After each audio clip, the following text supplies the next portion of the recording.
Phone tapping కేసులో మాజీ CM KCR ను ప్రశ్నించనుంది సిట్. మధ్యాహ్నం 3 గంటలకు నందినగర్ నివాసంలో సిట్ అధికారులు ఆయన్ను విచారించనున్నారు.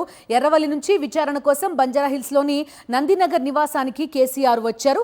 విచారణ సమయంలో కేటీఆర్ ఇంట్లోనే ఉండనుండగా తెలంగాణ భవన్లో హరీష్ రావు, మిగతా ఎమ్మెల్యే, ఎమ్మెల్సీలు, పార్టీ నేతలు ఉండనున్నారు. కార్యకర్తలు కూడా భారీగా తరలి రానున్నారు. దీంతో తెలంగాణ భవన్ పరిసర ప్రాంతాల్లో ట్రాఫిక్ ఆంక్షలు విధించారు పోలీసులు.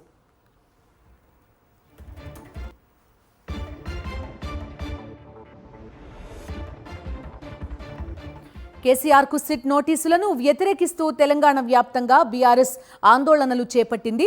ప్రతి మున్సిపాలిటీ, నియోజకవర్గ, మండల కేంద్రాల్లో రాస్తారోకోలు, దిష్టిబొమ్మల దగ్ధం, బైక్ ర్యాలీలు, నల్ల జెండాలతో నిరసన తెలుపుతున్నారు ఆ పార్టీ నేతలు. కేసీఆర్ ను సిట్ విచారణ పేరుతో ఉద్దేశపూర్వకంగా వేధిస్తున్నారని బీఆర్ఎస్ నేతలు ఆరోపిస్తున్నారు.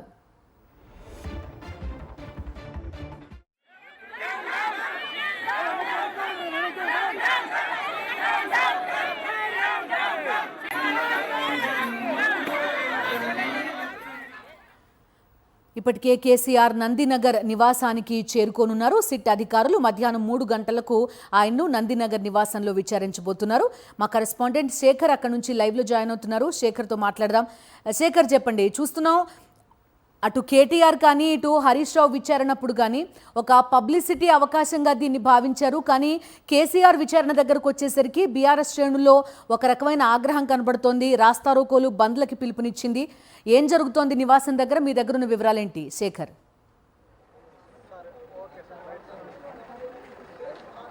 ఎస్ బిందు, కేసీఆర్ విచారణ మరికొద్ది సేపట్లోనే ప్రారంభం కానుంది. మధ్యాహ్నం 3 గంటలకు విచారణ ప్రారంభం అవుతుంది. ఇప్పటికే ఆ కేసీఆర్ నివాసాన్ని పోలీసులు తమ హ్యాండ్ ఓవర్లోకి తీసుకున్నారు. కొద్ది నిమిషాల క్రితమే మాజీ ముఖ్యమంత్రి కేసీఆర్ నందినగర్లో ఉన్నటువంటి తన నివాసానికి చేరుకున్నారు. కేవలం ఆయన ఒక్క కాన్వాయ్ను మాత్రమే లోపలికి అలౌట్ చేశారు. నందినగర్ చుట్టూ దాదాపు 2 కిలోమీటర్ల మేర 4 అంచెల బందోబస్తును ఏర్పాటు చేశారు. అట్లా చెక్ పోస్టులను కూడా ఏర్పాటు చేశారు.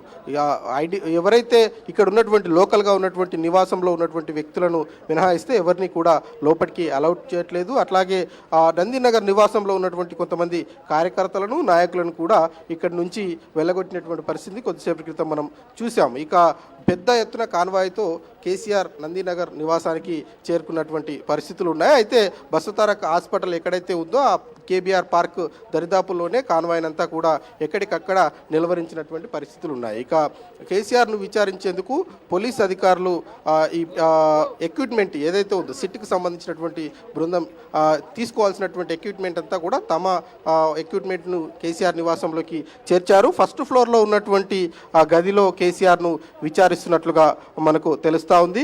సిస్టమ్ కావచ్చు, అట్లాగే ప్రింటర్ కావచ్చు, మిగతా సిబ్బంది ఎవరైతే ఉన్నారో ఆ సిబ్బంది అంతా కూడా ఇప్పటికే చేరుకున్నారు. సిట్ బృందం మరి కాసేపట్లోనే ఇక్కడికి చేరుకునేటువంటి అవకాశాలు ఉన్నాయి. డీసీపీ రక్షిత ఆధ్వర్యంలో బందోబస్తు నిర్వహిస్తా ఉన్నారు. 4 అంచెల బందోబస్తును ఏర్పాటు చేస్తున్నటువంటి పరిస్థితులు ఉన్నాయి.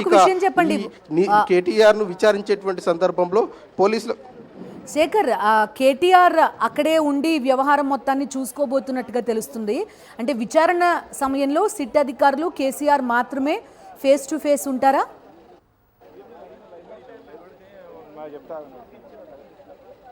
ఎస్ బిందు, నివాసంలో ఉన్నప్పటికీ కూడా తన కుటుంబం కాబట్టి ఆ కుటుంబంకి సంబంధించినటువంటి సభ్యులను మాత్రమే అలౌట్ చేస్తున్నారు. అయితే విచారణ చేసేటువంటి గది ఏదైతే ఉందో ఆ గదిలోకి ఎవరిని కూడా అలౌట్ చేయము అన్నట్లుగానే అధికారులు చెప్తా ఉన్నారు. ఫస్ట్ ఫ్లోర్లో ఉన్నటువంటి గదిలో ఆయనను విచారణ చేస్తున్నారు.